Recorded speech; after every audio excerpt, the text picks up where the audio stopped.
ठीक है, तो लास्ट सेशन में हमने यूनियन ऑपरेटर, देन एसक्यूएल में exist operator, all operator, any operator क्या होता है ये डिस्कस किया था। ओके, आज हम थोड़ा सा डिफरेंट पार्ट देखने वाले हैं। जैसे कि अगर एक टेबल से दूसरे टेबल में एसक्यूएल में डेटा कॉपी करना है तो किस तरह से हम कॉपी कर सकते हैं। ओके, तो यहाँ पे दो तरीके होते हैं। एक तो मतलब आपको टेबल नया क्रिएट करके डेटा कॉपी करना है, या फिर एग्जिस्टिंग टेबल में कॉपी करना है। उसके अकॉर्डिंग दो स्टेटमेंट्स है एसक्यूएल में। तो वो स्टेटमेंट्स हम देखेंगे। उसके बाद हम देखेंगे कि कंडीशनल स्टेटमेंट्स, जैसे कि हम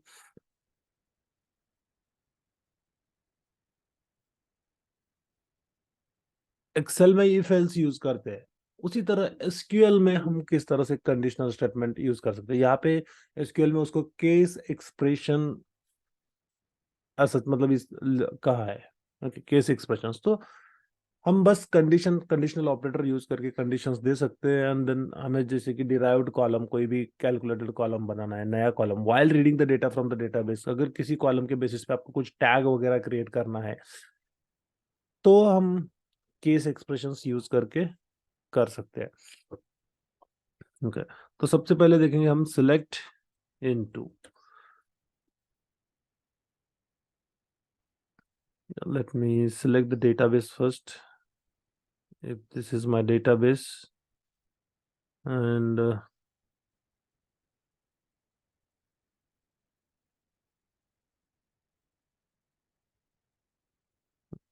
so this is my table, and I'm going to fetch this data. Okay, this is what so far we are very much familiar. ठीक है, तो इस डेटा सेट से मुझे कुछ नया टेबल बनाना है, बट सारे कॉलम नहीं चाहिए, जितने चाहिए उतने ही लेने हैं फॉर एग्जांपल। तो उस केस में हम क्या कर सकते हैं, अगर आपको नया टेबल बनाना ही है इसी डेटाबेस में, तो आप directly select into statement use कर सकते हैं। ओके, यू हैव टू से सिलेक्ट। यहाँ पे स्टार की जगह आप स्पेसिफिक कॉलम नेम भी पास कर सकते हैं, जैसे कि order ID, then if I say order date, then ship mode, then segment. इस तरह से हम कॉलम नेम्स भी पास कर सकते हैं। ओके, देन स्टेट, या फिर अगर मुझे इतना ना सपोज नहीं चाहिए तो मैं सिंपली एक रीजन ले लेता हूँ। रीजन, रीजन्स नहीं है, रीजन है। एंड देन फ्रॉम, फ्रॉम तो आपको कौन से टेबल से, कौन से टेबल से कॉपी करना है। तो मुझे ये सारे कॉलम्स कॉपी करने हैं सेल्स डेटा टेबल से। बट अभी हमने जैसे बताया कि मतलब यहाँ पे स्टेटमेंट है सिलेक्ट इनटू, बट कौन सा जो कौन से टेबल में कॉपी करना है वो किस तरह से यहाँ पे डिफाइन करना है। ओके, तो उसको डिफाइन करने के लिए आपको कॉलम नेम्स होने के बाद आपको इनटू स्टेटमेंट यूज करना है। इनटू, एंड यहाँ पे जो भी न्यू टेबल हम क्रिएट करने वाले हैं, तो उस टेबल में हमें डेटा को इंसर्ट करना है। तो मतलब यहाँ पे बस आपको, क्योंकि हमें कॉलम डेफिनेशन एज सच, इसका डेटा टाइप कुछ भी डिफाइन करने की जरूरत नहीं। सिंपली आपको यहाँ पे न्यू टेबल का नेम देना है as a test sales. Okay, तो ये स्टेटमेंट क्या कर लेता है, ये स्टेटमेंट एक नया टेबल बनाएगा जिसका नेम होगा टेस्ट सेल्स, जिसमें इतने सारे कॉलम्स कॉपी किए जाएंगे। चलो मान लीजिए रीजन्स के बाद मैं यहाँ पे सेल्स करके कॉलम है वो ले लेता हूँ, एंड देन क्वांटिटी करके कॉलम है वो वाला ले लेता हूँ। और ये सब सिंगल लाइन पे लिखना चाहिए ऐसा कुछ नहीं है, आप n नंबर ऑफ लाइंस पे लिख सकते हैं यहाँ पे। जब तक आप सेमी कॉलन नहीं दोगे एसक्यूएल का क्वेरी एंड नहीं होता, तब तक आपको लिखने के लिए अलाउड है। And if I execute this, okay, इसने एग्जीक्यूट तो कर लिया। And how many rows are affected, तो यहाँ पे देख सकते हैं कि सारा का सारा डेटा कॉपी हो गया है। अगर आपको फिल्टर अप्लाई करना था तो आप यहाँ पे वेयर क्लॉज भी यूज कर सकते थे to apply the data, filter on the data, right, while copying the data. तो डेटा मेरा कॉपी हो चुका है। अभी टेबल नेम हमने टेस्ट सेल्स करके दिया है। Okay, if I say select star from test sales. Okay, अगर मैं इसको एग्जीक्यूट कर लेता हूँ तो आपको देखने को मिलेगा इतना सारा कॉलम्स, मतलब हमने कुछ भी नहीं किया, सब कुछ ऑटोमेटिकली हो जाता है, डेटा कॉपी हो जाता है। अगर आपको सपोज मान लीजिए किसी भी टेबल से कुछ टेस्ट पर्पस के लिए या फिर कोई और रीजन से कुछ सिलेक्टेड कॉलम्स किसी और टेबल में कॉपी करने हैं, नेट तो फिर से फाइल लोड करना या फिर सोर्स को कनेक्ट करना ऐसा जरूरी नहीं। जो टेबल हमारे पास है उसमें से हम डेटा कॉपी करके एक नया टेबल बना के, बट सिलेक्ट इनटू जो स्टेटमेंट है, ये जो हमने यूज किया सिलेक्ट इनटू, ये वाला स्टेटमेंट टेबल क्रिएट करता है खुद, न्यू टेबल जब आपको क्रिएट करना होता है, और जो भी इसका स्कीमा होगा, मतलब ये जो कॉलम की इंफॉर्मेशन होगी वो एग्जिस्टिंग टेबल जो सेल्स डेटा टेबल है उससे कॉपी कर लेता है, जो भी आप कॉलम स्पेसिफाई करोगे। यहाँ पे इंस्टेड ऑफ दिस अगर आप स्टार लिखते हो तो सारे के सारे कॉलम्स पूरा टेबल ही एज इट इज कॉपी कर लेता है। तो दिस इज हाउ हम कॉपी कर सकते हैं। Okay, but in addition to that कभी कभी ऐसा भी सिचुएशन होगा कि आपको टेबल आपके पास ऑलरेडी एग्जिस्ट है, टेबल क्रिएट नहीं करना है, बट एग्जिस्टिंग टेबल में ही आपको रिकॉर्ड्स इंसर्ट करने हैं। तो वहां पे ये सिलेक्ट इनटू स्टेटमेंट काम नहीं करता, वहां पे आपको insert into select statement use करना होता है, क्योंकि हमारा मेन ऑपरेशन यहाँ पे इंसर्ट है, insert into and then select. तो लेट्स सी ये वाला हम किस तरह से परफॉर्म कर सकते हैं, बट उसके पहले हमें टेबल को क्रिएट करना होगा। मैं इसी टेबल को क्रिएट करने के लिए एक डेफिनेशन डिफाइन करता हूँ, या फिर डेटाबेस में जाके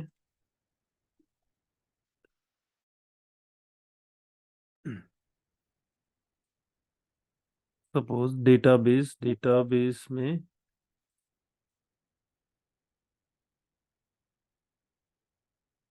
ठीक है, डेटाबेस में if I come to the tables, ये मेरा टेस्ट सेल का जो टेबल है, लेट्स से मुझे इसका स्कीमा देखना है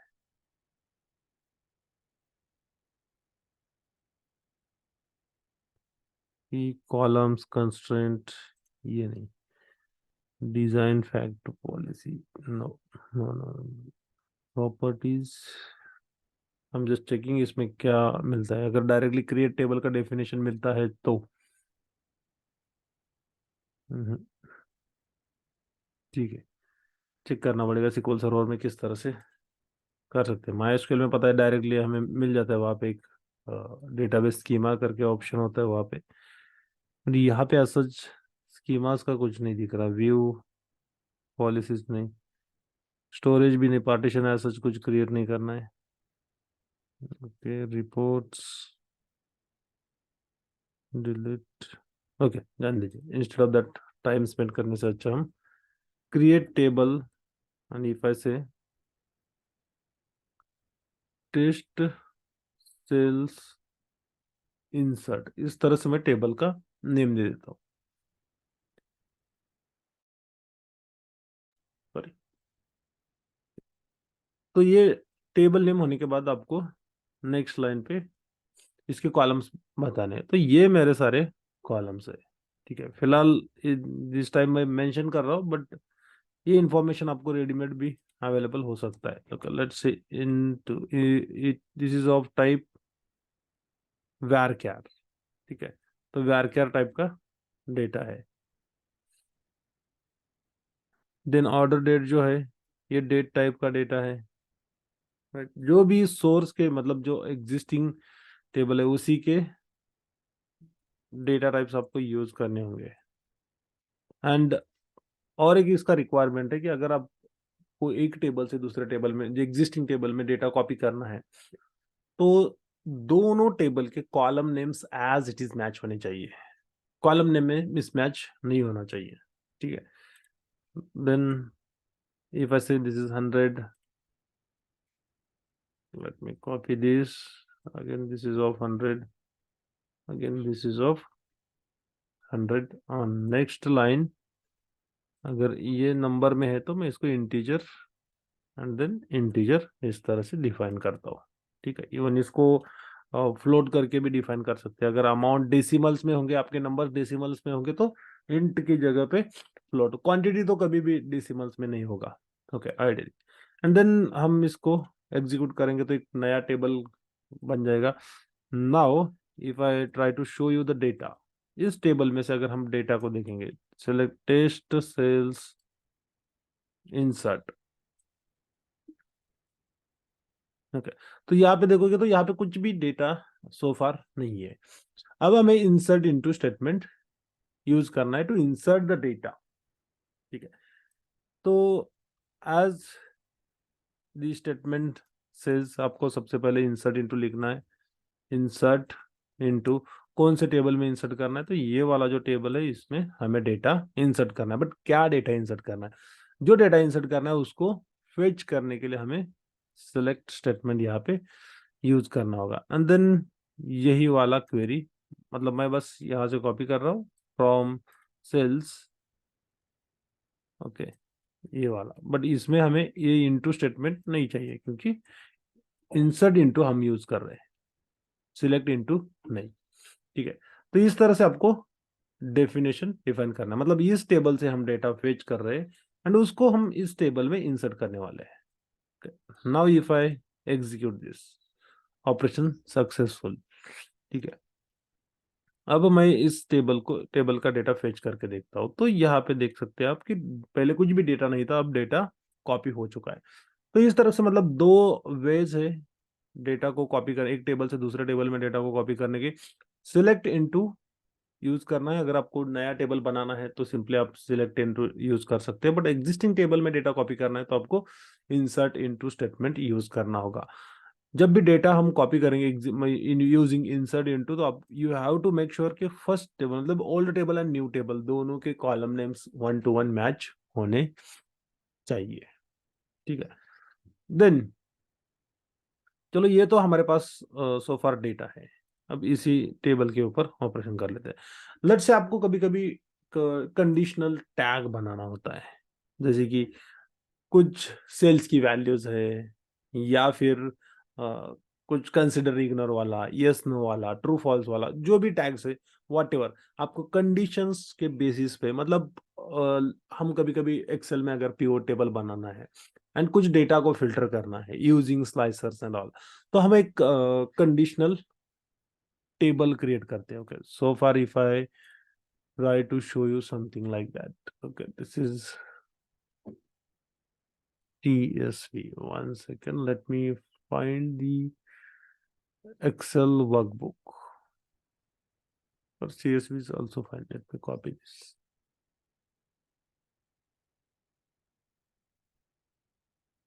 Okay, so simply I'm going to show you what we try to do in Excel. So suppose यहाँ पे on the basis of this sales and या फिर किसी और भी कॉलम के लिए, लेट से आपको दो तीन रीजन का ही मतलब डेटा कंसिडर करना है, अदर के लिए आपको इग्नोर करना है बाय एनी रीजन, तो हम एक conditional column using if else यहाँ पे टैग क्रिएट कर देते हैं। या फिर सेल्स भी कंसिडर करेंगे, सेल्स अमाउंट भी कंसिडर करेंगे, it is fine, because anyways हम कंडीशन यूज कर रहे हैं, मतलब हमें यहाँ पे ओनली इफ एल्स यूज करके कंडीशनल ऑपरेटर्स यूज करने हैं। And if the condition is true, हम हमें कुछ कहना है, या फिर if the condition is not true, हमें कुछ नहीं कहना है। ओके, so इफ फॉर्मूला मैं यूज करूंगा। Okay, and if I say if this amount is greater than और is equal to 1000, like this, if I say good sales. Okay, if this is not true, then second condition, O2 is less than or is equal to 500. Okay, if even this second condition is true, मैं कहूंगा यहाँ पे okay, good sales, then I will say average sales, and if O2 is okay, and at last, if value is meaning if the all these conditions are true. Okay, ifs में हमें वो conditions नहीं मिलता कि false होने के बाद आप क्या कहोगे। ओके, ओनली ट्रू के लिए आपको यहाँ पे ऑप्शंस है। तो थर्ड कंडीशन भी आपको देना होगा। Let's say O2, if I say O2 is greater than और इज इक्वल टू 0। ओके, मैं बस sample as an sample sales tags create कर रहा हूँ। सो आई विल से लो सेल्स। ओके, इस तरह से मैं टैग्स क्रिएट कर रहा हूँ। अगर मान लीजिए यही टैग्स आपको क्रिएट करने हैं एसक्यूएल में, मतलब आप डेटा रीड कर रहे हैं, रीड करने के बाद आप मैन्युअली अगर मतलब या पावर बीआई में या फिर एक्सेल में ये काम कर रहे हैं, तो मतलब नहीं बनता, क्योंकि ये डेटा आपको रेडीमेड मिल सकता है एसक्यूएल से डायरेक्टली। बट एसक्यूएल में इसको कहा जाता है केस एक्सप्रेशंस, मतलब कंडीशंस ही देंगे, बट उसको यहाँ पे थोड़ा सा नेम अलग है, केस एक्सप्रेशन, एंड हम यहाँ पे इफ एल्स नहीं यूज करते।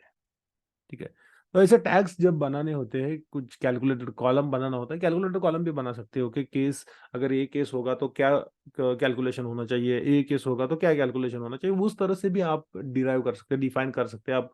एसक्यूएल में भी ऑपरेटर्स है, प्लस का ऑपरेटर है, माइनस का ऑपरेटर है, मल्टीप्लीकेशन का ऑपरेटर है, तो वो वाले ऑपरेटर्स यूज करके आप एक केस एक्सप्रेशंस लगा सकते हैं। जैसे कि करेंसी कन्वर्जन वगैरह करना है आपको, सपोज मान लीजिए ये जो अमाउंट्स है ये अलग अलग करेंसीज में है।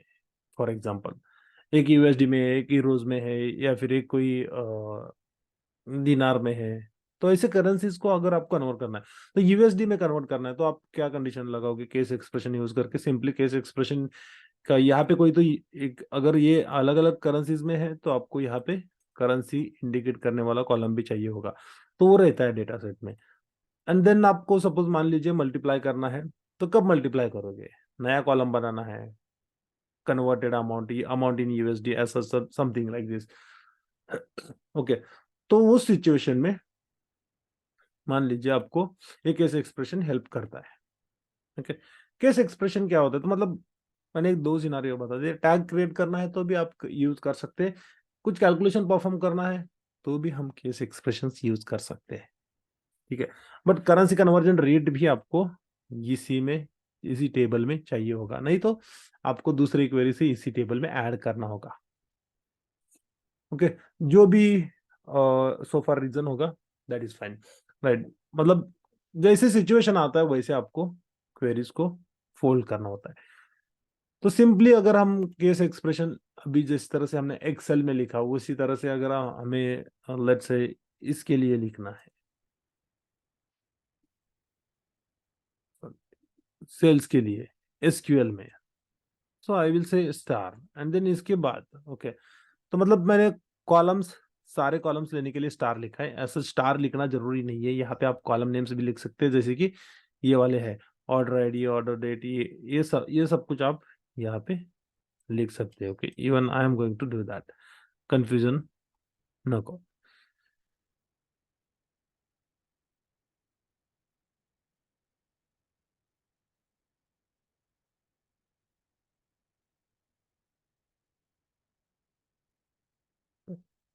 एंड यहाँ पे इफ आई से फ्रॉम टेस्ट सेल्स इंसर्ट, तो इसी टेबल से मैं डेटा लेने वाला हूँ। ओके, कोई प्रॉब्लम नहीं। अभी हमें करना क्या है, तो एक नया कॉलम बनाना, नया कॉलम बनाना मतलब जो लास्ट कॉलम होगा उसके बाद हमें कैसे, ऐसा नहीं कि बाद में लिखना है, कहीं पे भी बीच में लिख सकते हैं, यहाँ पे भी लिख सकते हो, there is no problem. But मैं ऐसा दिखाने के लिए यहाँ पे लिख रहा हूँ। आपको लिखना है केस। जब हम केस स्टेटमेंट स्टार्ट करते हैं, ओके, तो सबसे पहले उसको एंड करो, एंड जो भी कॉलम नेम होगा उस कॉलम को एलियास यूज करके सेल्स टैग। ओके, तो इस तरह से आपको कॉलम डिफाइन करना है। एंड करने के पहले यहाँ पे क्या होता है, तो यहाँ पे आपको इसके अंदर कंडीशंस देने होते हैं। ठीक है, केस एंड एंड स्टेटमेंट के अंदर आपको कंडीशंस लिखने हैं, बट कंडीशंस कैसे लिखने हैं, व्हेन एंड देन यूज करके। व्हेन, ओके, तो आपको ये मतलब सिंटैक्स फैमिलियर हो जाएगा बाय प्रैक्टिस, ऐसा कुछ डिफिकल्ट नहीं है। वहां पे हम इफ एल्स यूज करते हैं, यहाँ पे व्हेन देन यूज करते हैं। देन इफ आई से सेल्स, अभी मेरा वैल्यू कहाँ पे, सेल्स कॉलम में वैल्यू है, तो मैंने लिखा sales, if the sales is greater than और is equal to 1000, right, okay, not 10,000, then क्या आउटपुट मुझे मिलना चाहिए, then I will say good sales, okay, ये वाला आउटपुट मुझे मिलना चाहिए। Let's say when, next condition, अभी एक कंडीशन हमारा हो गया, यहाँ पे कॉमा ऐसा कुछ यूज नहीं करना है, सिंपली से व्हेन सेल्स, नेक्स्ट लाइन पे, मतलब आपका फर्स्ट कंडीशन हो गया। बट अगर ये कंडीशन ट्रू नहीं है, देन ये कौन सी कंडीशन चेक करना चाहिए, आप मल्टीपल कंडीशंस भी दे सकते हैं, नहीं तो एक कंडीशन, सिंगल कंडीशन भी दे सकते हो, okay, that is even fine. And if I say if this is greater than or is equal to 500, then I will say average sales, okay, ये इस तरह से मुझे टैग्स बनाने हैं। अगर ये दोनों कंडीशंस ट्रू नहीं है, तो यहाँ पे एल्स ब्लॉक में, मतलब एल्स स्टेटमेंट भी अलाउड है। एल्स मतलब ये दोनों, ओके, तो ये दोनों कंडीशंस अगर ट्रू नहीं है, तो आपको आउटपुट क्या मिलना चाहिए, यहाँ पे चेक लिख सकते हैं, कुछ भी आपको जो भी कंफर्टेबल है आपके कन्वीनियंट के हिसाब से, क्योंकि अलग अलग कंपनीज में अलग अलग वर्ड्स यूज किए जाते हैं, ऐसा कुछ इसका फिक्स नहीं है कि यही लिखना है वही लिखना है, आपको जो सही लगे वो। तो मैं यहाँ पे बस लो सेल्स लिख देता हूँ। अब मैं यही डेटा फेच कर रहा हूँ, but with the help of case expression मैं एक नया कॉलम ऐड कर रहा हूँ, इसी को एग्जीक्यूट कर लेते। तो ये देखो यहाँ पे आपको सेल्स मिल का टैग मिल रहा है, राइट, सेल्स में एवरेज सेल्स, लो सेल्स, समवेयर यहाँ पे गुड सेल्स भी रहेगा, ओके, ये देखो यहाँ पे जहां पे भी 1000 से ज्यादा अमाउंट है वहां पे गुड सेल्स आएगा, जहां पे भी 500 से कम अमाउंट है वहां पे लो सेल्स आएगा, 500 टू 1000 के बीच में अमाउंट होगा तो वहां पे एवरेज सेल्स आ जाएगा। यहाँ पे कोई तो एग्जांपल था, ये देखो 610 है उसके लिए एवरेज।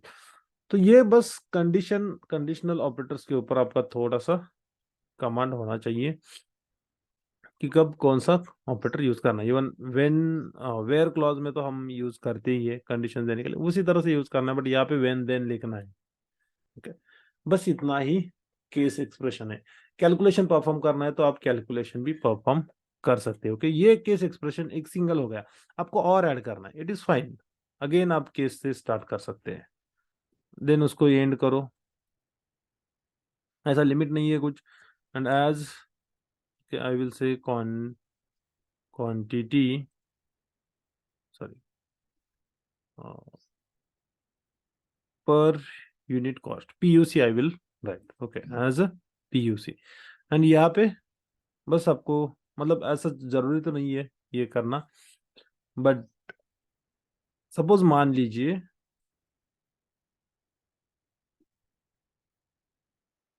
आपको थोड़ा सा कैलकुलेशन, थोड़ा सा मीनिंग, आपको क्या करना है, सपोज जहां पे भी आपका क्वांटिटी 1 है वहां पे वो अमाउंट एज इट इज लेना है, ओके, पीयूसी में, नहीं तो आपको पर यूनिट कॉस्ट निकालना है, ओके। तो यहाँ पे कंडीशन कैसे दे सकते हैं हम, व्हेन क्वांटिटी, ओके, कैलकुलेशन में quantity is equal to 1, okay, अगर क्वांटिटी मेरा 1 है तो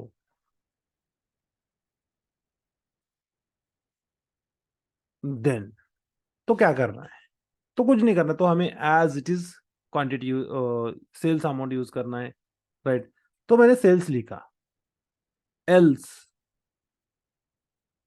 ओके, एल्स मुझे कैलकुलेशन परफॉर्म करना है, इफ ऐसे sales divide by quantity, okay, तो इस तरह से भी लिख सकते हैं, एज पर यूनिट कॉस्ट हमें आउटपुट मिल जाएगा कंडीशन बेस्ड पे, okay. And if I execute this तो आपको पर यूनिट कॉस्ट मिलेगा, मतलब ये देखो यहाँ पे 408 है, उसको डिवाइड करके 204 आया है, जहाँ पे 1 है क्वांटिटी, ये देखो इसके लिए तो 314 एज इट इज आया है, 55 डिवाइड बाय 2। तो इस तरह का मतलब एक सिंपल कैलकुलेशन का मैंने डेमो दिया, ओके। तो कोई भी टाइप का कैलकुलेशन, इवन एडवांस टाइप का कैलकुलेशन भी आप कर सकते हैं। कैलकुलेशन क्या है, कैलकुलेशन तो करना है, मल्टीप्लाई करना है, डिवीजन करना है, ओके, ये सारी चीजें आप इसमें कर सकते हैं। नया कॉलम बनाने के लिए केस एक्सप्रेशन यूज कर सकते हैं। Based on the conditions you will get a output, okay. अभी चलो मान लीजिए यहाँ पे थोड़ा सा कभी कभी आपका डेटा इनकरेक्ट है, okay. Incorrect in the sense क्या होता है, आपका क्वांटिटी जो है वो है ही नहीं, 1 भी नहीं है, 0 भी नहीं है, नल होगा, ऐसा सिचुएशन हो सकता है, ओके। तो इन दैट केस कुछ एसक्यूएल में नल फंक्शंस करके होता है। तो नल फंक्शंस में बताता हूँ क्या होता है। नल फंक्शंस कुछ ऐसे फंक्शंस होते हैं जो नल वैल्यू को हैंडल करने के लिए यूज किए जाते हैं। मतलब जहां पे भी नल होगा उस वैल्यू को इमीडिएटली रिप्लेस करेंगे with another value to perform the calculations, okay. कुछ नहीं है, सिंपल फंक्शंस है, ऐसा जिसमें कुछ जैसा लॉजिक जैसा कुछ भी नहीं है, ओके। बट आपको ये यूज करना है। फॉर एग्जांपल मैं क्या करता हूं, मैं इस, ओके, ये जो फर्स्ट ऑर्डर आईडी है मैंने उसको बस कॉपी किया है, इसकी वैल्यू जो क्वांटिटी की है उसको मैं नल कर देता हूँ, अपडेट कर देता हूँ। तो ये कैसे, update, okay, update test sales insert, okay, इसको मैं अपडेट कर रहा हूँ। Then I have to set, set क्या करना है, तो मुझे क्वांटिटी इज इक्वल टू, इस तरह से आप कर सकते हैं, नल सेट कर सकते हैं, ओके, कुछ इशू नहीं है उसमें। एंड वेयर, आपको वेयर में लिखना है वेयर ऑर्डर आईडी। अगर ऑर्डर आईडी नहीं दोगे तो सारा कॉलम ये नल कर देगा, ओके। एंड ये जो डेटा है ये आपका टेक्स्ट में है तो इसको सिंगल कोट में सराउंड कर दो। बस अपडेट का तो हमने ऑलरेडी देखा है कि ये किस तरह से करना है, इसने अपडेट कर दिया, ओके। अब मैं इसी को एग्जीक्यूट कर लेता हूँ, तो आप यहाँ पे देखो कि नल, एंड सेम स्टेटमेंट एग्जीक्यूट करो। बट यहाँ पे पर यूनिट कॉस्ट पीयूसी जो है ये कुछ कंडीशन बेसिस पे हम डिराइव कर रहे हैं। अगर क्वांटिटी इज इक्वल टू 1 है तो सेल्स मिलेगा, राइट, नहीं तो सेल्स बाय क्वांटिटी। तो यहाँ पे 1 तो नहीं है, मतलब सेल्स, किसी भी नंबर को आप नल में ऐड करोगे या फिर डिवाइड करोगे या फिर मल्टीप्लाई करोगे आपको रिजल्ट नल मिलने वाला है इन केस ऑफ एसक्यूएल। और ये नहीं चाहिए मुझे, ओके। तो ये अगर यहाँ पे नल है एंड हम डिवाइड कर रहे हैं तो इस Y meaning this should go and consider the 1। तो ये कंसिडर करना चाहिए, मीनिंग नल यूज करके आपको, ये नल आने से आपका कुछ मतलब नहीं बनता। आपके पास तो सेल्स अमाउंट है बट इसका कुछ भी मीनिंग नहीं बनेगा अगर इस तरह से कैलकुलेशन होगा तो नल वैल्यूज को, मतलब जो नल वैल्यूज होते हैं टेबल में उसको हैंडल करने के लिए फंक्शंस है, okay? जैसे कि सिक्वल सर्वर में अगर देखेंगे तो इज नल करके फंक्शन है या फिर कोलेस्क करके फंक्शन होता है, कोलेस्क, ओके। तो ये दो फंक्शंस यूज कर सकते हैं to avoid the this kind of issues, null value का इशू अवॉइड करने के लिए। अभी इसको यूज कैसे करना है, अभी ये नल है, नल मतलब इसमें क्या होता है, इसमें सिंपली आपको अगर इज नल होता है तो ये फंक्शन यूज करके, ओके, यहाँ पे इफ ऐसे इज नल, बस इसको यूज करना है, इतना ही लिखना है, इज नल क्वांटिटी। अगर ये क्वांटिटी का जो कॉलम है ये नल होगा तो आपको क्या वैल्यू मिलना चाहिए। तो मैंने बस इतना लिखा कि अगर उसका 1 होना चाहिए, अगर नल है तो उसको 1 कंसिडर करें, राइट, करके मतलब कॉमा देके आपको another value, alternative value specify करना है।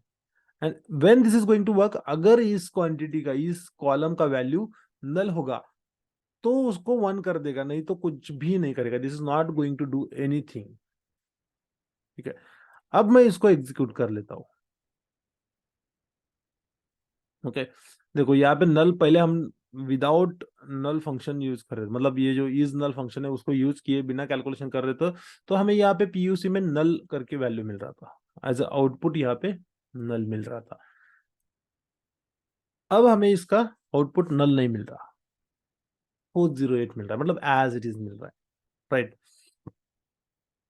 तो ये रिप्लेसमेंट में 1 लिखना है ऐसा नहीं है। ओके, रिप्लेसमेंट में अगर आप एडिशन कर रहे हैं या सब्सट्रैक्शन कर रहे हैं तो 0 लिखो, डिवीजन एंड मल्टीप्लिकेशन कर रहे हैं तो 1 1 लिखो। मतलब ऐसा नहीं 1 आपको 2 से करना है, 3 से करना है, जो भी आपको नंबर चाहिए वो नंबर आप as per your point of interest और योर डेटा सेट आप यूज कर सकते हैं। तो जिस तरह से ये इज नल है, उसी तरह से और एक फंक्शन होता है कोलेस। ये कोलेस जो होता है ये, ओके, कोलेस। ओके, तो ये जो फंक्शन है ये मल्टीपल डेटाबेसेस में सपोर्टेड है, कॉमन फंक्शन है, जैसे कि उसको यूज कर सकते हो। फंक्शनलिटी वही है, इज नल यूज करो या फिर कोलेस का यूज करो। ओके, दोनों में कुछ भी डिफरेंस नहीं है।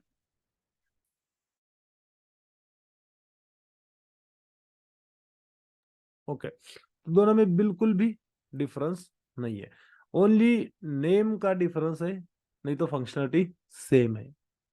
एंड ये जो कोलेस का है ये सपोर्ट करता है ओरेकल को भी,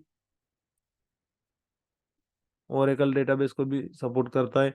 देन ये सपोर्ट करता है सिक्वल सर्वर को भी। ओके, ओरेकल में और एक फंक्शन होता है एनवीएल करके, बट माई एसक्यूएल में जाओगे तो माई एसक्यूएल के लिए इफ नल करके होता है, इफ नल। ओके, तो डिपेंड्स, फंक्शनलिटी वही है, ओनली थोड़ा सा चेंज होता है, मतलब नेम अलग होगा बट काम तो वही करने वाला है। ओके, इवन माई एसक्यूएल में भी पोलिस काम करेगा, तो मतलब ये this is common between most of the databases. तो यही याद रखोगे तो भी this is more than sufficient. ठीक है, so this is about the null functions.